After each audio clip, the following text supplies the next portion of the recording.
Boa tarde a todos e todas. Hoje estamos recebendo o professor Raul Borges Guimarães com a palestra Limites do Raciocínio Geográfico. Ele possui graduação em Geografia, licenciatura e bacharelado pela PUC de São Paulo, mestrado em Geografia Humana pela Faculdade de Filosofia, Letras e Ciências Humanas da USP, doutorado em Geografia pela mesma faculdade em 2000 e livre docência pela Faculdade de Saúde Pública da USP em 2008. Desenvolveu 2 programas de pós-doutorado em 2001 e em 2009 no Reino Unido e na USP. Atualmente é professor titular do Departamento de Geografia da Universidade Estadual Paulista Júlio Mesquita Filho, campus de Presidente Prudente. Coordena um laboratório de Biogeografia e Geografia da Saúde. Tem experiência na área de Geografia, com ênfase em Geografia da Saúde, atuando também nos seguintes temas: Geografia Regional e Urbana, Política Pública e Cartografia Temática. É bolsista de Produtividade do CNPq, nível 1D, e editor adjunto da revista Saúde e Sociedade. A palavra está contigo, professor Raul, seja bem-vindo. Obrigado, Priscila. Então, eu queria ver um pouco quem é que está nessa sala, tão estranha, né? Eu queria estar aí presencialmente, para dizer a verdade. A gente não ia ter a Carolina Becero, né? Mas nós temos aqui, são os alunos... Aqui a gente tem alunos da graduação em Geografia, das disciplinas de Metodologia do Trabalho Científico, Projeto de Pesquisa, e alunos da pós-graduação de História.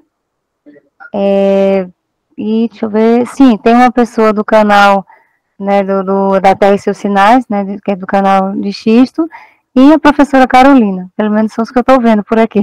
Muita honra, hein? O Xisto aí também e a Carolina. Muito obrigado aí o convite, né, o ProSaúde Gel, né, que eu acho muito interessante a forma como vocês trabalham, né, esse debate, sempre trazendo esse intercâmbio, né, com outros colegas, outras universidades, tal. Eu me sinto aqui feliz de estar com vocês. No momento eu estou em São Paulo, né, na verdade eu trabalho na Geografia da Unesp de Presidente Prudente, né, mas eu estou aqui na cidade de São Paulo, né, porque tenho exercido um trabalho aí na gestão central da universidade. E desde a pandemia, desde o fim da pandemia, eu não voltei para a sala de aula, né? Então eu tenho uma saudade grande aí da gente poder estar dialogando sobre esses temas. Aí propus a Priscila o tema, né? Primeiro, a discussão do raciocínio geográfico. Né? Eu tenho aqui, são 15, 16 slides, não é muita coisa, e depois ele pode dialogar, né? E eu diria que essa reflexão ela é fruto da experiência que a gente pôde desenvolver, tanto em sala de aula, pesquisa, ensino e a extensão, né?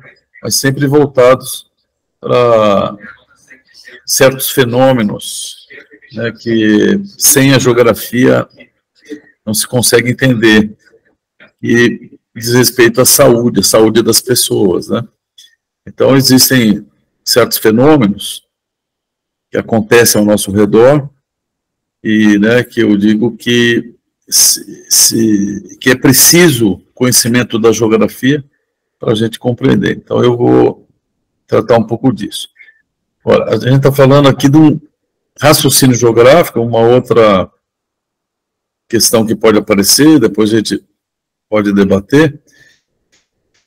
Qual seria a diferença entre duas expressões? Uma que eu estou adotando aqui, que é o do raciocínio geográfico. A outra que você pode encontrar na bibliografia, que é o pensamento espacial. São duas coisas diferentes. Tá? Não são sinônimos. Você pode desenvolver um pensamento espacial, tá? E aqui nós vamos estar tratando do raciocínio geográfico. Então, fica uma primeira questão para a gente debater, né? Lá no final eu vou retomar essa questão aí. Tá? Então, Nós vamos aqui pensar, então, o que vem a ser esse raciocínio geográfico, né, da onde que ele surge, ok? Bom, aqui então eu vou colocar nesse modo de tela cheia. Vocês estão vendo a tela cheia, né, Priscila? Isso. Ok? Muito bem. Bom, então, antes de traçar algumas características, né,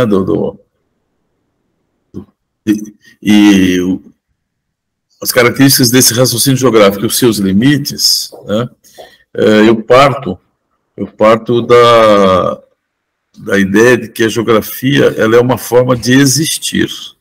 Tá? Não existe a vida humana, a vida social, sem uma dimensão geográfica. Tá? Então, isso aí, a gente vai buscar algumas referências importantes, né? O próprio Yves Lacoste, né? Na linha do Yves Lacoste, no Brasil, você vai ter o Rui Moreira, e essas categorias aí dessa existência humana, geográfica, o Rui Moreira discute num texto, não sei se dá para enxergar a fonte embaixo, porque na minha tela aparece um aviso do Google Meet aqui. Raul, só para informar as pessoas que estão participando, que se elas colocarem o mouse sobre a tela, tem a opção de aumentar o zoom, tá? Aí elas podem estar aumentando o zoom, cada um. Acho que eu vou conseguir ocultar aqui, ó. Então, você tem as categorias espaciais da construção geográfica da sociedade. Esse é um texto do Rui Moreira, né? Publicado num artigo da revista Geografia, né? Então, as categorias espaciais da construção geográfica das sociedades.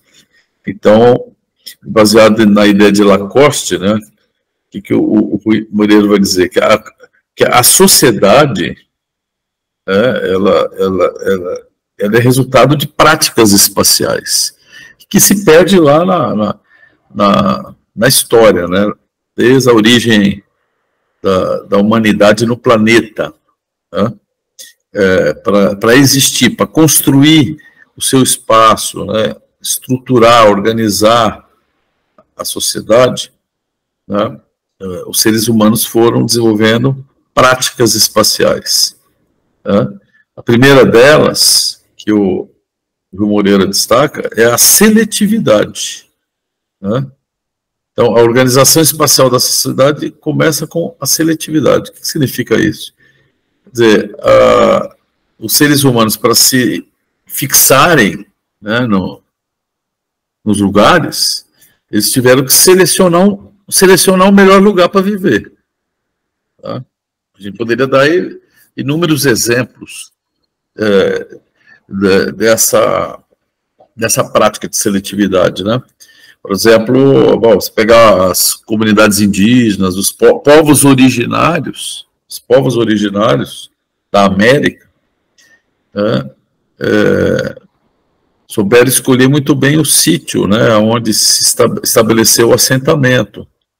E depois os próprios colonizadores, aí os espanhóis, mas os portugueses aqui, né, no Brasil, mas também os franceses, os holandeses, né, você tem colonizadores, eles vão se apropriar desse conhecimento, né, acumulado nas práticas espaciais dos povos originários, inclusive para estabelecer o melhor lugar de colocar o forte, né, o quartel, ou de começar a vila, construir um porto e assim por diante, né? Então, essa categoria, né, da construção geográfica das sociedades é muito antiga, ela se confunde com a própria evolução, né, dos seres humanos e das sociedades mais primitivas, que, portanto, é a seletividade, né? Vai escolher um ponto do espaço, né, um ponto no planeta que tem vantagens, né? Você pega lá um certo foz de um rio, na saída de um rio para o mar, você tem algum tabuleiro, né, em que você consegue ter uma vista bem ampla ao seu redor, tá? E que é difícil o acesso para o inimigo. Enfim, a gente poderia dar vários exemplos aí dessa prática espacial que é da seletividade, né? Bom, a outra categoria dessa prática espacial é a diversidade. Então, você vai ter, na ocupação humana, uma diversidade de caminhos, culturas, se confundindo com a variedade hídrica, topográfica, do solo, da flora e da fauna, né? Então, os seres humanos vão se estabelecendo em todos os ambientes. Na floresta, no deserto, na planície, na margem do rio, enfim, então você vai agregando na prática da seletividade, né, uma diversidade muito grande de assentamentos, formas de ocupação humana, né, e tudo mais. Bom, só que nenhuma esses lugares, né, seletivos e ao mesmo tempo diversos, eles são isolados entre si, né? Então, você tem aí, nas práticas espaciais das sociedades, uma troca, a circulação, a troca, né? A troca de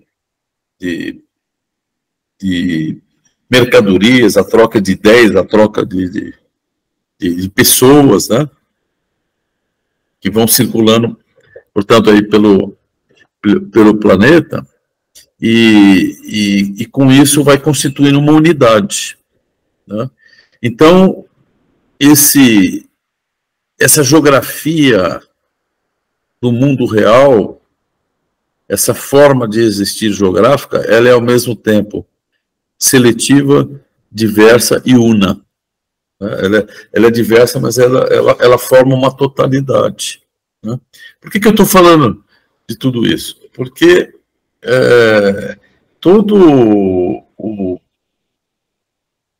a forma de pensar que foi se desenvolvendo, né, nos últimos 100 anos, né, que veio se chamar geografia, ela tem como ponto de partida esse mundo real. Não é um conhecimento abstrato, nós estamos falando de um conhecimento, né, que parte de situações muito concretas, tá?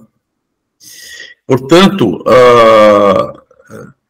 quando eu estou falando do raciocínio geográfico, eu estou me referindo a questões centrais de método em geografia, tá? São as questões centrais do método em geografia, tá? E quais são essas questões centrais? Que as categorias para captar a realidade não devem ser construções abstratas a priori. Elas devem emanar da própria realidade. Então, esse raciocínio, que se desenvolve, né, enquanto uma forma de pensar, né, ele tem como substrato a própria realidade, o mundo real. Ele não é um conceito a priori, é um conceito que se construiu na cabeça de alguém, né, depois que construiu a ideia, aí você vai aplicar a ideia. Não, é o contrário, né?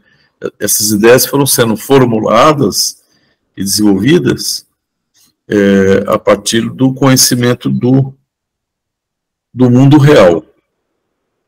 Então, esse é o primeiro ponto importante do raciocínio geográfico, né? Ele tem como ponto de partida e de chegada o mundo como ele é, né, na sua própria existência, ok? Então, aqui a gente pode dar alguns exemplos do mundo real, né, para a gente, a partir daí, entrar lá nas características do raciocínio geográfico, tá? Um exemplo que eu trago aqui é da difusão espacial, né? Nós, da geografia da saúde, né, e eu trabalho com fenômenos aí da saúde há há mais de 30 anos, lógico que a gente estudou alguns fenômenos, né, que têm um comportamento espacial relacionado à difusão, né? No caso da Covid, é o mais recente, né, que a gente teve nessa pandemia, uma difusão espacial do vírus, né? Primeiro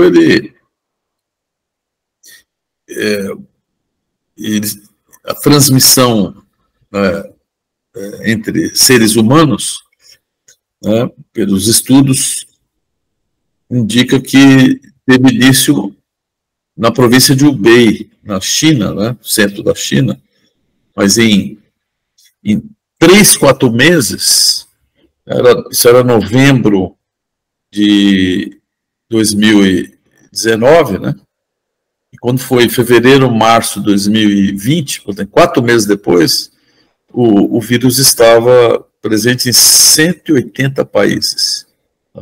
Então você tem uma difusão espacial extremamente rápida, extremamente veloz.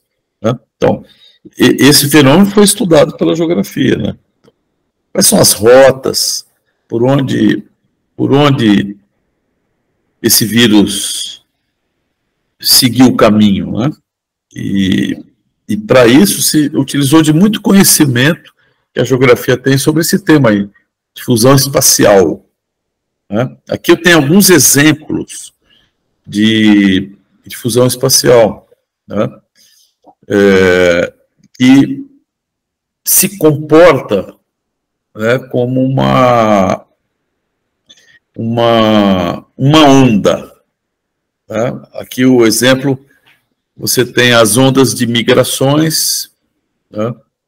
Você tem, por exemplo, movimento de estudantes nas universidades, né? Você tem um estudante que mora numa cidade, não sei como é que é aí em Campina Grande, mas você tem estudantes que vêm de cidades menores, mas não moram em Campina Grande, a família não é de Campina Grande, mas entraram na universidade, então ele se realoca, ele sai da sua cidade natal e ele vai se dirigir a Campina Grande, né?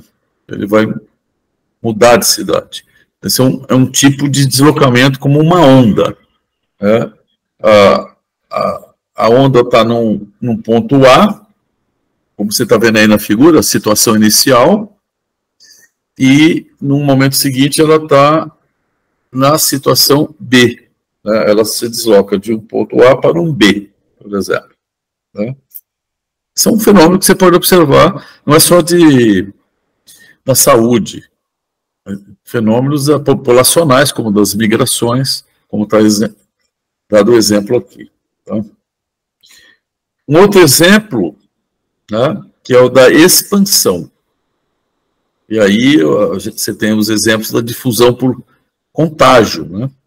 Não é só o contágio de doenças infecto-contagiosas, né? Vamos pegar o caso da Covid, né, que transmite de um ser humano para outro ser humano, a gripe, por exemplo, né? Eu estou gripado, eu passo para o outro. Né? Mas você tem a difusão espacial de ideias, por exemplo. Você tem uma ideia, vamos pegar assim, uma fofoca, né? Alguém tem uma fofoca de alguém e isso vai se espalhando, né? Através de um fenômeno de difusão espacial que se comporta como o contato, né, com o mais próximo, o vizinho. É aquela pessoa que está mais perto, e isso vai, né, disseminando, se propagando. Né? Então, diferente do fenômeno anterior, como uma onda, né, o fenômeno está num lugar e vai para o outro. Né? Aqui ele já vai ocupando uma área cada vez maior, porque ele vai se espalhando. Então, eu estou contando essas histórias, né, para a gente entender que, quando nós estamos falando do raciocínio geográfico, ele não é uma construção por exemplo, de um modelo matemático, abstrato. Não, ele parte de situações muito concretas, né? Eu vou tentar aqui, eu não sei se eu vou conseguir, Priscila, eu queria passar um videozinho que dura 2 minutos. Eu vou botar no chat, né? Você copia, peraí.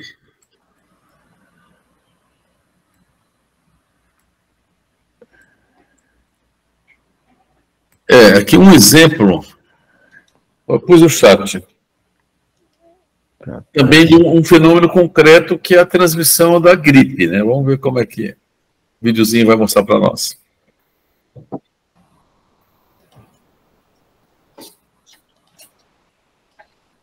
Tá ouvindo aí? Tá vendo aí? Pode botar? Pode colocar.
Beleza.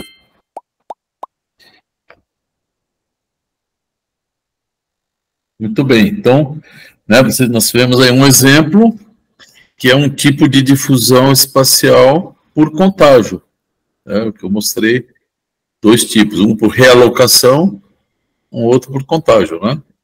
Então, você tem aquele mais próximo de alguém que está infectado, né, pode se contagiar.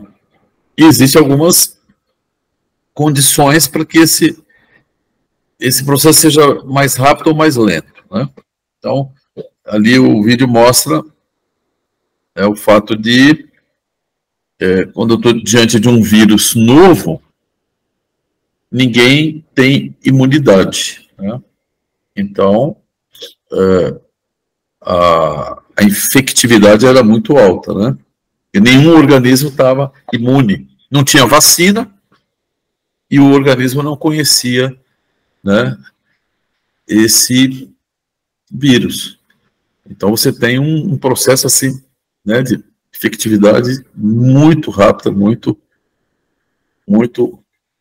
processo de difusão por contágio extremamente rápido que ocorreu, né, no mundo aí recente. Mas histórias como essas, nós temos assim inúmeras em milhões de anos. Né? Nós estamos falando desde os seres humanos se estabeleceram no planeta. Então, outras pandemias já existiram, outras epidemias, né, ao longo da história dos seres humanos no planeta. E aí tem muita coisa para discutir sobre a própria história das doenças, né? Porque, você sabe, no caso da Covid, a principal explicação, né, aceita, e você tem uma mutação genética. Você tem esse vírus em reservatórios silvestres, no caso eram macacos, né, lá no centro da China, e seres humanos manipulando esses macacos aí, convivendo próximo deles e tal. Num certo momento, você começa a ter uma transmissão, há uma mutação nesse vírus que possibilita que ele seja transmitido de um ser humano para um ser humano. Aí começa o processo. mas isso ocorreu inúmeras outras vezes, né, na história da humanidade, né, com essa produção dos vírus, certo? Então, voltando agora aqui à minha apresentação, vamos lá. Muito bem, voltando, então, exemplos do mundo real. Bom, então, eu estou dizendo aqui que, primeiro, a geografia é uma forma de existir, né? Só é possível eu desenvolver um raciocínio geográfico, porque ele parte de fenômenos que ocorrem no mundo real. E eu destaquei aqui 3 práticas espaciais que se confundem com a história da humanidade: a seletividade, a diversidade e a unidade. Né? E é a partir, então, disso que se vai se constituindo, né, uma forma de raciocinar a partir desses fenômenos, e o exemplo que eu dei aqui da própria difusão espacial. Portanto, esses fenômenos do mundo real, eles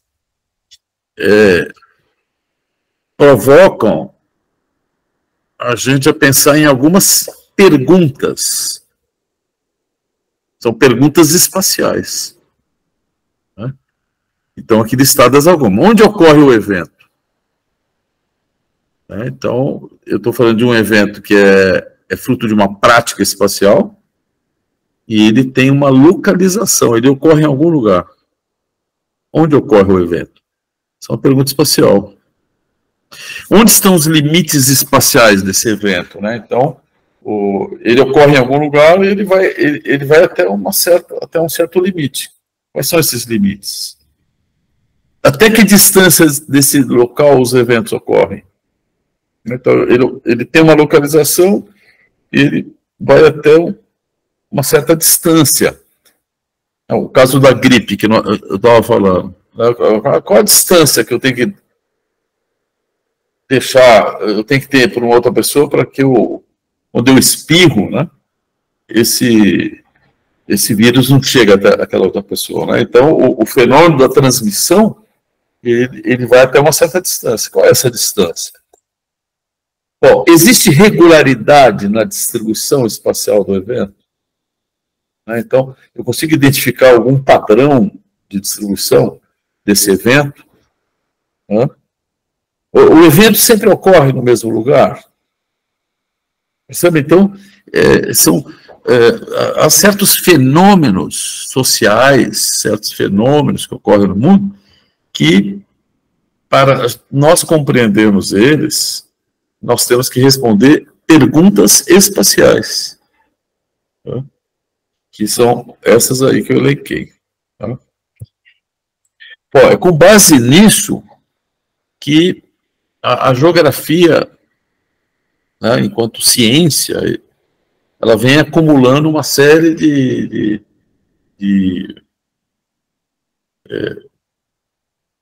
formas de raciocinar, né, de analisar esses fenômenos. Né? E aqui eu destaco um grande geógrafo britânico, que é o Brian Barry, que hoje trabalha na Universidade do Texas, né, nos Estados Unidos. Ele é britânico, e ele foi organizando essas perguntas espaciais a partir de uma matriz espacial. Então, ele organizou as perguntas, né, tendo cada coluna, você consegue ver aí na figura. Priscila, quando eu mexo a mãozinha, enxerga a minha mãozinha? Não. Não, né? Porque eu queria mostrar, você tem a coluna J, tá? E você tem a linha 1. Tá?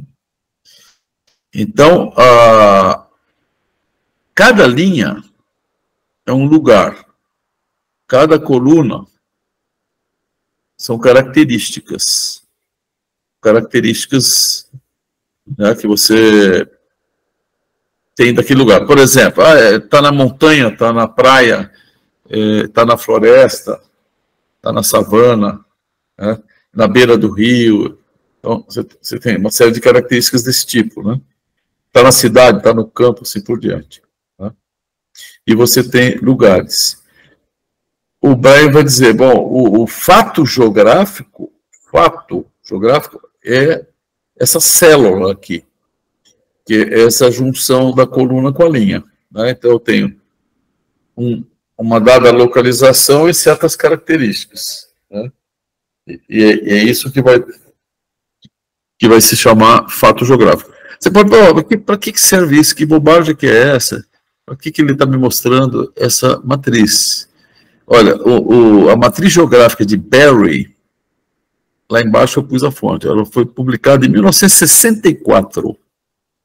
Isso tem 60 anos que ele publicou um artigo falando dessa matriz espacial. Ele foi o primeiro geógrafo que organizou as perguntas espaciais em cima de uma matriz. E que importância que isso tem? Pois foi a matriz do Brian Berry que vai dar origem a toda a programação de análise espacial que é feita dentro de um computador. Vocês sabem que por trás de um mapa, por trás de um banco de dados, ou através de um dado digital que está na tela do computador, né? Por trás dele eu tenho uma matriz como essa, que eu tenho linhas e colunas, né? Então, um pontinho na tela do computador, ele é a junção de uma coluna e uma linha, forma um ponto ali. Né? Então, você veja que todo esse desenvolvimento depois da informática, do mapeamento digital, geoprocessamento, uma coisa que vai avançar muito nos anos 60, 70, né? Tem como referência a matriz geográfica de Berry, que é de 1964. Né? Então, esse foi o artigo mais importante que o Brian Berry publicou na vida dele. Eu queria ter na minha vida, que eu já tenho 34 anos de Unesp, e eu dou aula de geografia faz 43 anos. Né? Eu queria ter só um artigo igual ao do Brian Berry, para mim já estava bom. Viu? Né? Esse é um dos artigos mais citados no mundo, né, de geografia, que é a matriz geográfica de Berry, de 1964. Né? Então, eu acho que essa matriz, ela sintetiza um pouco esse raciocínio que nós estamos falando. Né? Portanto, a geografia, eu disse lá no início, a geografia é uma forma de existir. Né? Mas a geografia também é uma forma de pensar. Né? Ela é uma forma de pensar o mundo a partir de um raciocínio, né, científico que foi se desenvolvendo, né, na história dessa ciência. Tá? Então, esse raciocínio, ele, numa primeira ordem, ele vai envolver alguns princípios, que é o que eu vou tratar daqui adiante. O princípio da localização, o princípio da extensão, o princípio da distribuição. E a partir desse raciocínio de primeira ordem, o geógrafo vai chegando num raciocínio mais complexo, mais abstrato, um raciocínio de segunda ordem, que envolve o princípio da conexão, o princípio da ordem espacial, né, passando pelos padrões e tendências, certo? Então, vamos ver um pouco cada um deles. O princípio da localização. Quem vai desenvolver esse princípio, desse raciocínio, é o Paul Vidal de la Blache. Princípios de Geografia Humana, Paul Vidal de la Blache, esse é um livro de 1920, né? Tem mais de 100 anos, né? Princípios de Geografia Humana, de Paul Vidal de la Blache. ele vai dizer, a geografia é uma ciência da localização. Né? Então, o ponto de partida de qualquer raciocínio geográfico é responder a pergunta: onde está? Né? Para ser geográfico o fenômeno, ele tem que ter uma localização. Né?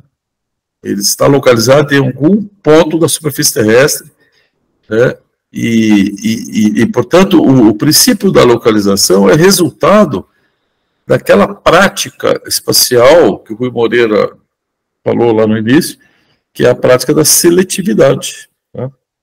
Na medida que o ser humano seleciona um dado lugar, um ponto da superfície terrestre para se assentar, se instalar, né?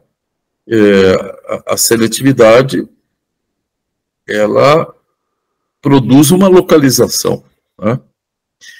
Aqui nós temos o exemplo, né, que alguns mapas que eu vou mostrar para vocês, é do mapeamento do trabalho que nós fizemos com a Covid no Brasil. Tá? Então, o mapa à esquerda é o total de casos confirmados com o novo coronavírus, isso é abril de 2020. Tá? Então, você veja, a pandemia foi decretada, né, pela OMS em março de 2020. Um mês depois, né, de ser decretada a pandemia, o primeiro mapa aí, né, com a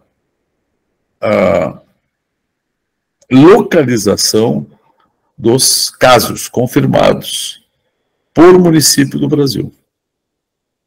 Então, primeiro passo de um raciocínio, né? Para eu entender o fenômeno, eu preciso saber onde é que ele está. Tá? Aí, o mapa da direita é o quê? Um mês depois. Daí, olha só, de abril para maio de 2020, olha só o que aconteceu no Brasil com a Covid, né?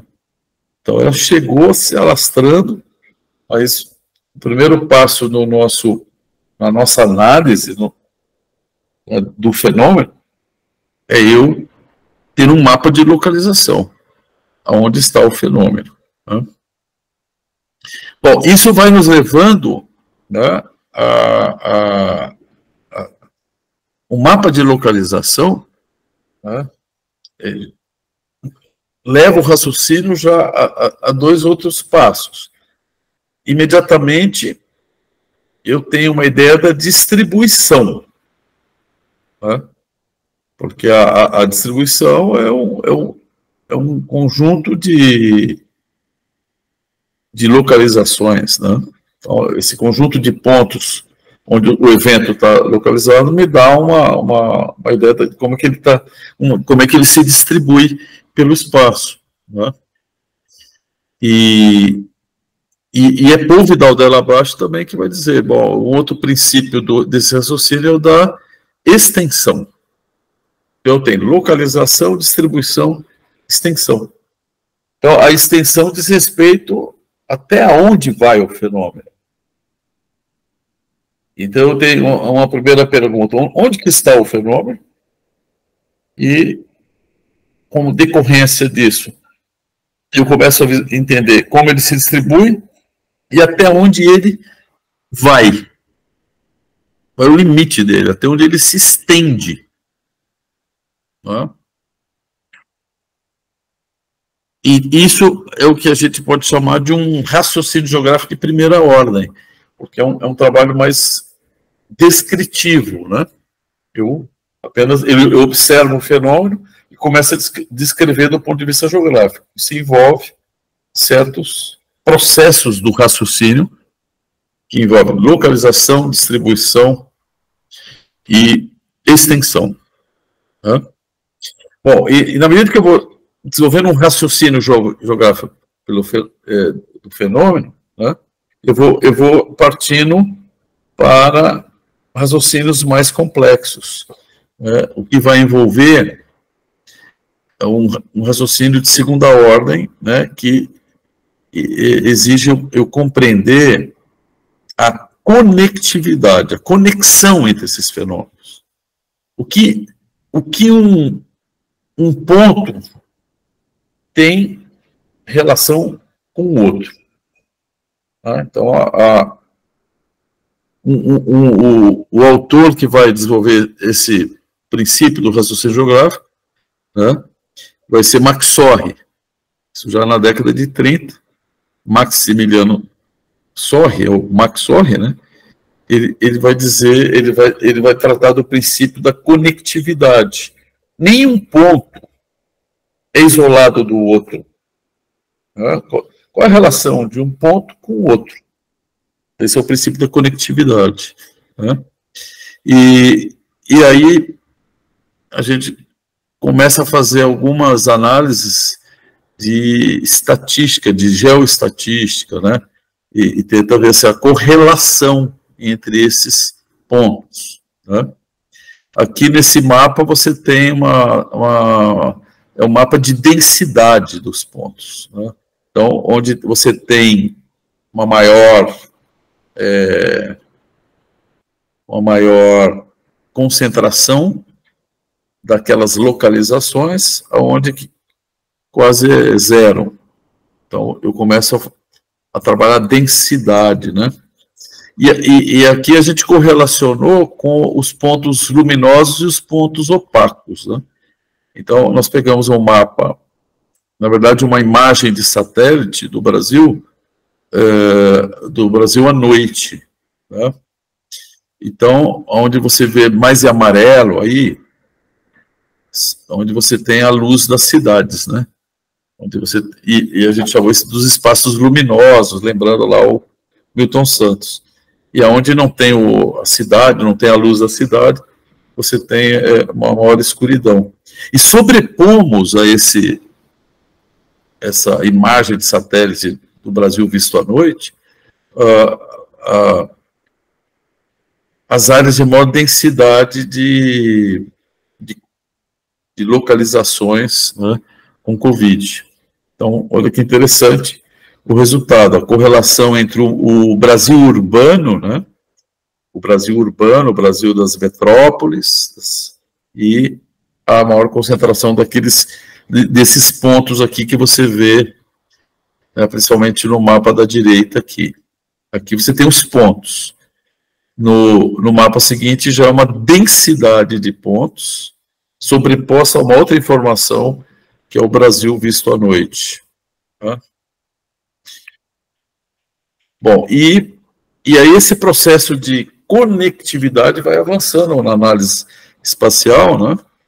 Então, nesse mapa, você tem aí um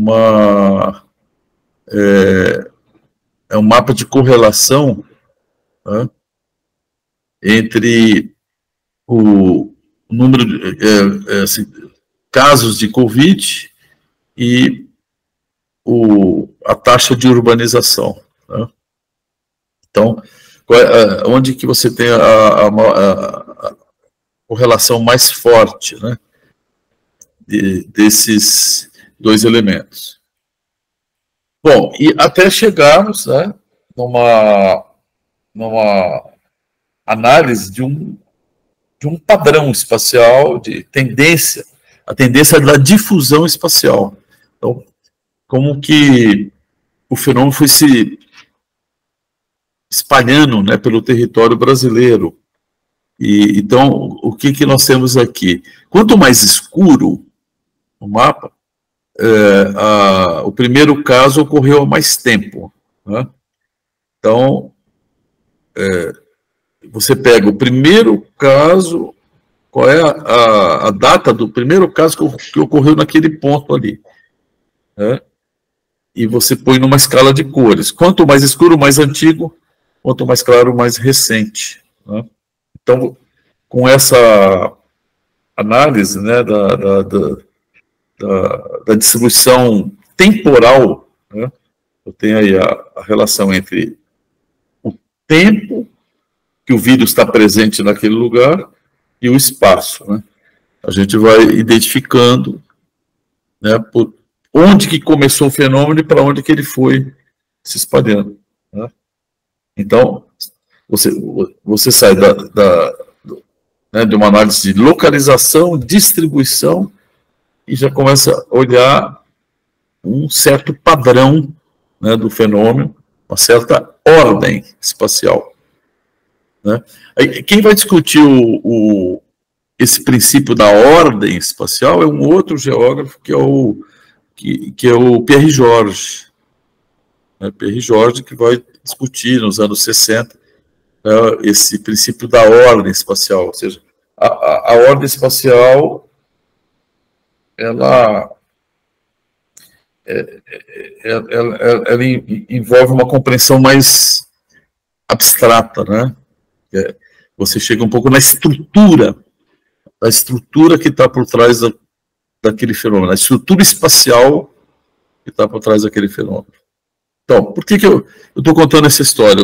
Eu falei aqui de Paul Vidal-Delablache, falei de Max Orr, falei de Pierre Georges, né?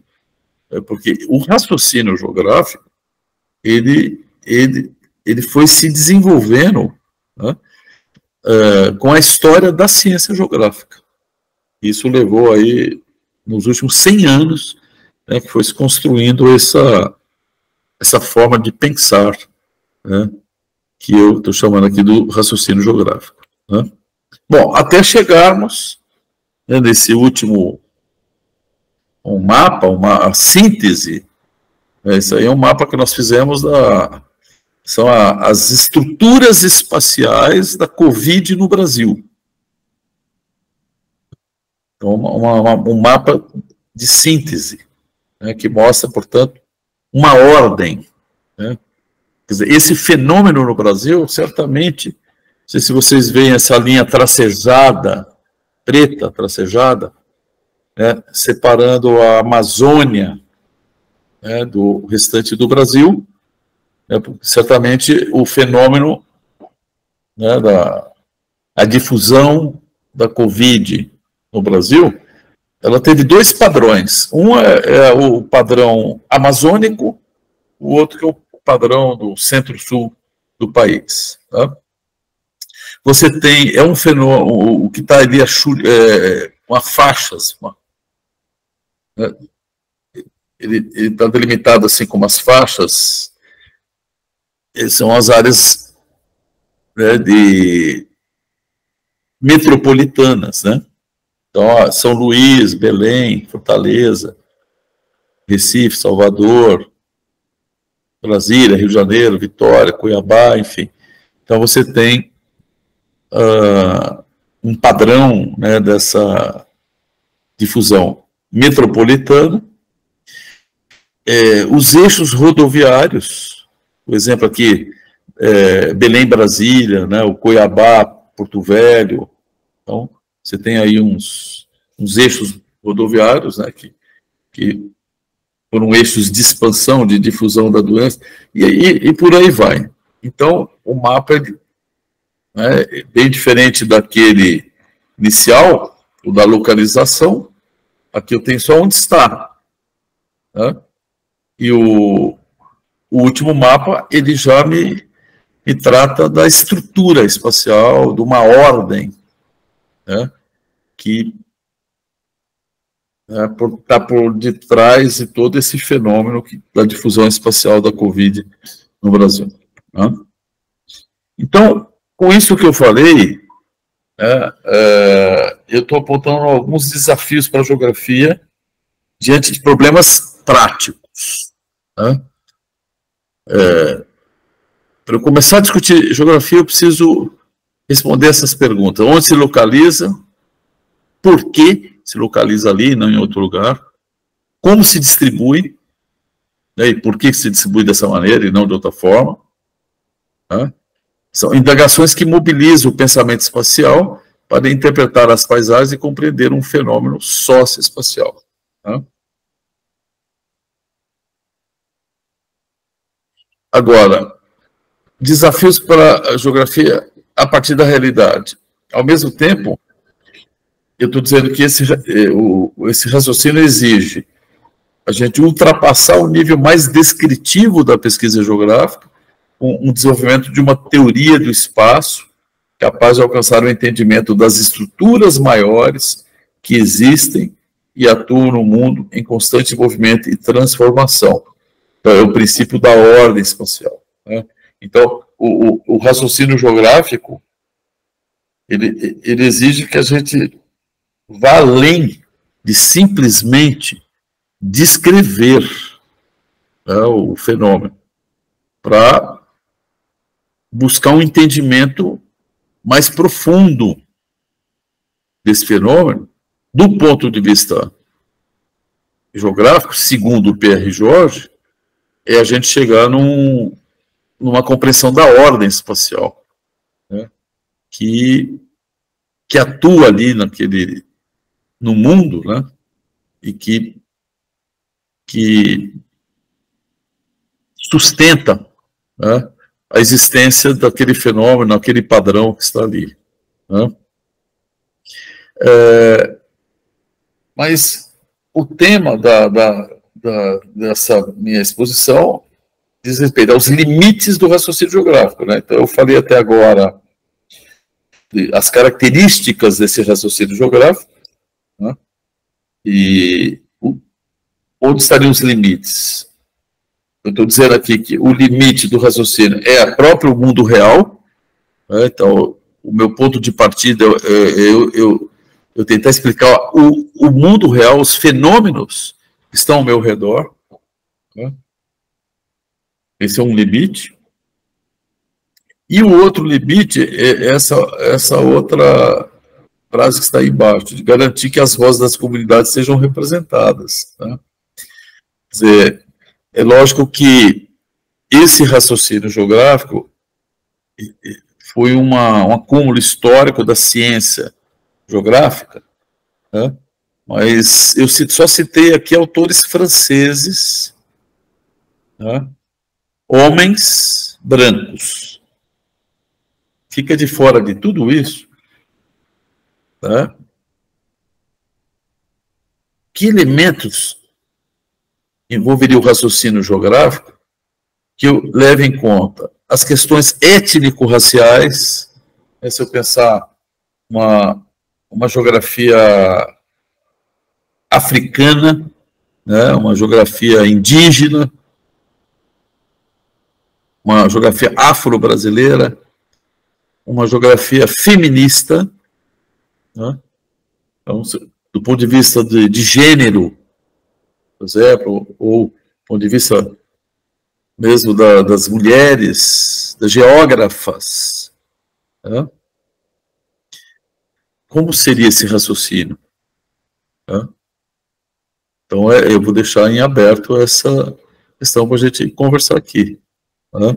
Então, o que eu chamo de raciocínio geográfico, né, ele é um acúmulo das experiências da nossa ciência geográfica, né, que tem uma matriz europeia e principalmente francesa, né, não tem como dizer isso. Só que de 10 anos para cá, né, dentro da geografia brasileira, tem crescido muito outras geografias. Eu destaco aqui a geografia feminista, né, como um campo bastante importante, né? Então, com certeza, essas outras geografias, né, vão ampliar os limites desse raciocínio geográfico, envolvendo outros princípios, outras dimensões, né? Era isso que eu queria dizer aqui, né? Para terminar, o que eu diferenciei lá, raciocínio geográfico e pensamento espacial, tá?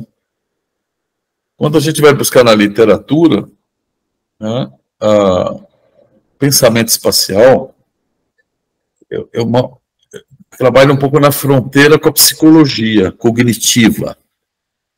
Então, os autores que discutem o pensamento espacial, eles estão tentando entender assim, como é que cada indivíduo, cada um de nós, desde a infância, como é que uma criança, como é que o aprendiz, como é que o estudante na escola vai desenvolvendo um pensamento espacial, né? Então, eu estou trabalhando com uma discussão da psicologia cognitiva. Então, como que a minha cabeça, eu como um sujeito, mesmo que eu estou estudando a geografia, eu vou aprendendo a pensar espacialmente. Né? O raciocínio geográfico nos leva o debate para epistemologia. Então, é uma discussão mais da teoria da ciência, teoria do conhecimento científico. Tá? Essa é a diferença que eu faço. Então, quando eu estou falando dos limites do raciocínio geográfico, eu estou discutindo aqui epistemologia, que é a teoria do conhecimento científico. Então, como que essa ciência desenvolveu uma forma de pensar o mundo a partir de uma geografia que é uma forma de existir, né? Porque ela é fruto das práticas espaciais dos seres humanos no planeta. É disso que eu tratei aqui. Se a gente fosse discutir o pensamento espacial, é uma outra aula, porque a gente teria que discutir a psicologia cognitiva, né? Como que desde criancinha, você vai desenvolvendo cognitivamente um pensamento espacial. Né? Eu acho que é preciso diferenciar, não são sinônimos, são debates que não podem ser complementares, mas não se confundem. Tá? Eu paro por aqui, Priscila, para que a gente possa bater um papo, o pessoal possa fazer perguntas. Estou à disposição. Muito obrigada, foi ótima sua palestra. Inclusive, hoje eu estava comentando, assim, bem por cima, né, sobre essa questão dos princípios, né, e você já trouxe aí completo, né, foi ótimo isso daí, que casou, né, com a aula de hoje de manhã. Eu queria saber agora se vocês têm alguma pergunta, alguma colocação.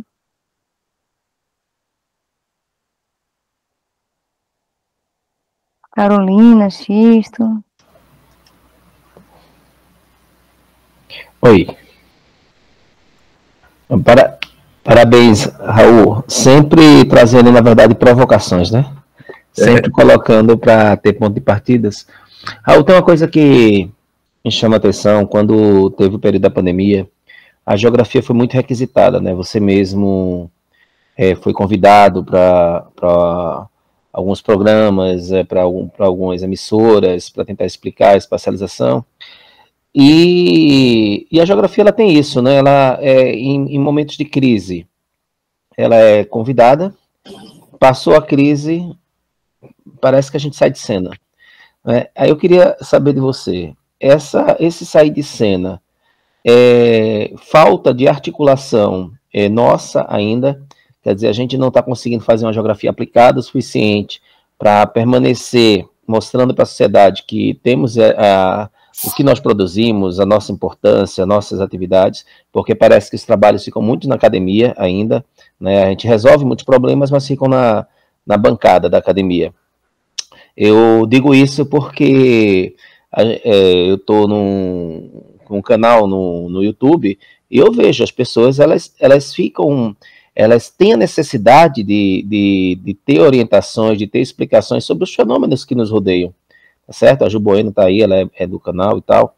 Eu queria saber isso, nesse primeiro lugar, se você acha que uma necessidade que a gente precisa desenvolver de modificar, talvez, a própria forma de fazermos geografia, deixar uma ciência mais aplicada, mais visível, mais contínua, ou se isso é só uma impressão mesmo, que na prática a gente vai fazendo pelas bordas, né?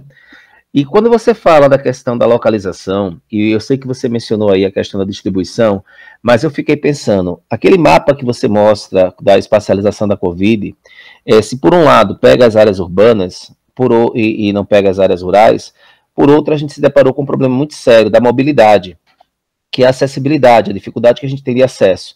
Num contexto urbano, isso até foi uma coisa que era até complicada, porque a gente tinha que, ao mesmo tempo, privilegiar o retorno de transportes públicos, coletivos, etc., em detrimento de transportes individuais, mas, ao mesmo tempo, a gente se depara com essa questão na circulação dentro do espaço urbano, que, se a gente privilegia os transportes individuais, a gente acaba dificultando. Então, a localização, aí é o ponto que eu estou querendo chegar, né? A segunda questão. O tema logística, ele deve ser considerado para que nós nos preparemos para uma próxima pandemia, caso venha, porque Em São Paulo mesmo, as evidências mostraram que boa parte da contaminação se deu ainda no metrô, nos ônibus, né, enfim. Legal. Eu concordo com você que nós temos que continuar avançando numa uma ciência mais aplicada, né? E depois da pandemia, nós já tivemos 2 tragédias, né? Aí, do Rio Grande do Sul é um exemplo, é um fenômeno. Bom, estamos agora aí com as queimadas no Pantanal, né? Então, eventos extremos. Nós vamos conviver com eventos extremos de forma cada vez mais frequente, né? E a gente precisa se colocar nesse debate. O Brasil está debatendo o plano de adaptação climática. Tem até uma consulta pública, né, do governo brasileiro, acho que é o Ministério das Cidades, uma consulta pública sobre o documento de referência da Política Nacional de Adaptação Climática. E a gente tem que se colocar nesse debate, né? Inclusive, já aqui faço um convite ao vivo, porque eu estou assumindo a presidência do RIDOT, essa rede, é a rede internacional de ordenamento territorial, RIDOT, né, que tem Portugal, Espanha, América Latina, e no caso do Brasil, a ideia é exatamente chamar, já chamo o X, a Priscila, para a gente trabalhar com uma agenda concreta. Minha proposta é essa, a gente fazer usar da rede, né, para juntar, como nós fizemos com a Covid, a força-tarefa, né, da geografia, que durante 3 anos ficou ali reunidos mais de 60 doutores em geografia da saúde discutindo o que fazer, né? Então, eu acho que o Plano Nacional de Adaptação Climática é um exemplo de um tema concreto que a geografia tem muito que levar para o debate, como sugestão e tal. Então, a gente tem que ocupar os espaços, né? Então, a tragédia do Rio Grande do Sul, né? A reconstrução ali do Estado vai exigir uma série de conhecimentos da geografia. Os estudos que já existiam, todos perderam a validade, porque o curso dos rios já não é mais o mesmo, os cálculos todos feitos. Tudo aquilo ali tem que ser, né, refeito. Né? O padrão de drenagem agora é completamente outro. O assoreamento que teve certos... Né, então, as inundações que vão ocorrer com maior frequência ali. Né, vamos ver o que vai ocorrer com as próximas chuvas daqui a 1 ano. Menos até de 1 ano, no Rio Grande do Sul. Né? E o que vão fazer com os incêndios no Pantanal, que serão cada vez mais frequentes também. Né? Eu acho que tem vários assuntos que a gente precisa se colocar. Né? E na nossa formação de geógrafos, é fundamental, eu não sei como é que está aí no currículo, né, de vocês, mas a gente tinha uma disciplina fundamental aqui que se perdeu, que é a geografia dos transportes. Né? A gente tinha a geografia dos transportes, não tem mais. Aqui também não temos. Então, a questão, assim, não existe formação de geografia sem uma visão da mobilidade, né? Da circulação, da troca. Talvez isso apareça na geografia econômica, um tópico dentro da geografia econômica, ou da geografia regional, talvez. Né? Mas a circulação e transporte é um conhecimento básico, né, para a gente. Aí você está falando da logística, né? Então, isso é um assunto que a geografia foi perdendo para a economia. Então, você chama muito mais hoje um economista do que um geógrafo. Mas é difícil discutir esse raciocínio sem uma visão da mobilidade, da circulação, da troca, né? E porque isso vai levar ao princípio da conectividade, né? Então, aí a Carolina está dizendo que a geografia do transporte e geografia da circulação existe. Em Mendoza existe, Carolina, a geografia do transporte e a geografia da circulação. Não, aqui em Mendoza não. Na Universidade de Buenos Aires, sim.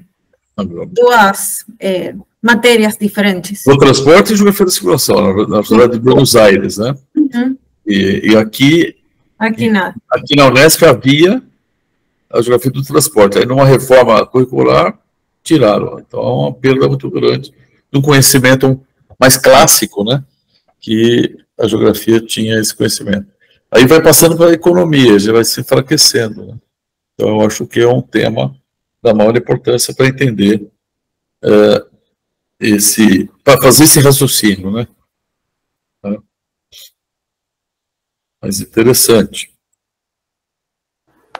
Eu queria te fazer uma pergunta, porque assim, você trouxe autores clássicos, né? Você trouxe autores que foram os que iniciaram essa discussão, mas tu tens conhecimento, ou tá lembrado, né, de alguma referência que seja mais atual, que una esses princípios e que esteja aplicado, assim, ao que a gente está vivendo hoje? Assim, tu conhece algum autor que poderia indicar como referência? No Brasil, quem tenta... eu leio bastante o Rui Moreira, né, porque esse texto que eu... Depois posso passar a fonte completa, vou mandar os slides, mas você tem as categorias espaciais da sociedade, né? Tem alguns textos do Rui Moreira que ele busca nos clássicos, a própria tese dele, doutorado, ele vai discutir as epistemologias de 3 geógrafos, né? Ele pega o Jean-Bruns, Max Sorre, Jean-Bruns e Pierre Georges. Isso até é o doutorado dele. Então, ele vai comparando essas epistemologias, né? Então, eu acho que eu gosto bastante de lê-lo, né? O outro autor mais recente, que foi um discípulo do Armando Corrêa da Silva, que é o Elvio Martins, que é professor também de epistemologia e história do pensamento lá da USP, né, o Elvio Martins. Tem também tentado discutir essas questões, né? Mas a provocação que eu fiz no finalzinho, quando você pensa a geografia feminista, a discussão da ciência decolonial, a contribuição latino-americana, africana, quer dizer, a gente tentar sair do mundo francófilo e anglófilo, e olhar um pouco para o pensamento da América do Sul, da África, né? A gente vai ter que estudar. Né? Vai ter que estudar.